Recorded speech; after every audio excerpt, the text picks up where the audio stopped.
These are the pieces for a Stomp rocket design. There are 2 slip fitting end caps, one 90-degree elbow,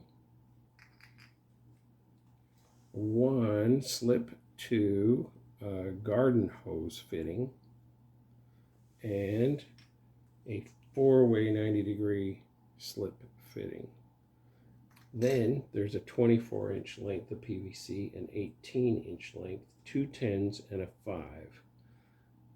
The final piece is a clog buster bladder that's used to clean out clogged drains in the 4 to 6 inch range. This one's extra long. Some of the ones at Home Depot are too short. This one's long enough to stomp on.